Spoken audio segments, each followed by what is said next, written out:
आता बातमी बीडमधून आहे। जोरदार पावसामुळे बीडचं बिंदुसरा धरण अगदी ओसंडून वाहत आहे आणि याच धरणावर काही स्टंटबाज तरुण सांडव्यावर जाऊन रील आणि फोटोग्राफी करत असल्याचं पाहायला मिळालंय। त्यामुळे इथे मोठी दुर्घटना घडण्याची सुद्धा शक्यता व्यक्त केली जाते। तर काही दिवसांपूर्वीच असाच प्रकार नागपूर जिल्ह्यात सुद्धा घडला होता। त्याच वेळी अगदी असाच स्टंट करताना एका तरुणाचा तलावात बुडून मृत्यू झाला होता। त्यामुळे हे नसतं धाडस करू नका असं वारंवार सांगितलं जात असताना सुद्धा अशा प्रकारचे हे प्रकार घडतायत। मात्र तरी सुद्धा तरुणाई जीवावर बेतील असे स्टंट करताना पाहायला मिळते।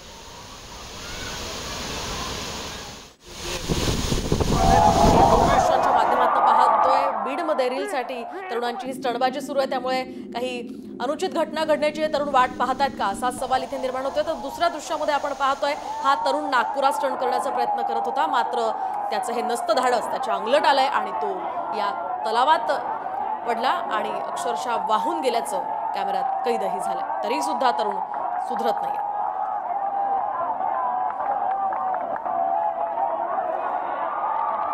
आता बातमी बीडमधून आहे। जोरदार पावसामुळे बीडचं बिंदुसरा धरण अगदी ओसंडून वाहत आहे आणि याच धरणावर काही स्टंटबाज तरुण सांडव्यावर जाऊन रील आणि फोटोग्राफी करत असल्याचं पाहायला मिळालंय। त्यामुळे इथे मोठी दुर्घटना घडण्याची सुद्धा शक्यता व्यक्त केली जाते।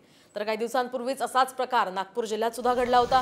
त्याच वेळी अगदी असाच स्टंट करताना एका तरुणाचा तलावात बुडून मृत्यू झाला होता। त्यामुळे हे नसतं धाडस करू नका असं वारंवार सांगितलं जात असताना सुद्धा अशा प्रकारचे हे प्रकार घडतायत। मात्र तरी सुद्धा तरुणाई जीवावर बेतील असे स्टंट करताना पाहायला मिळते।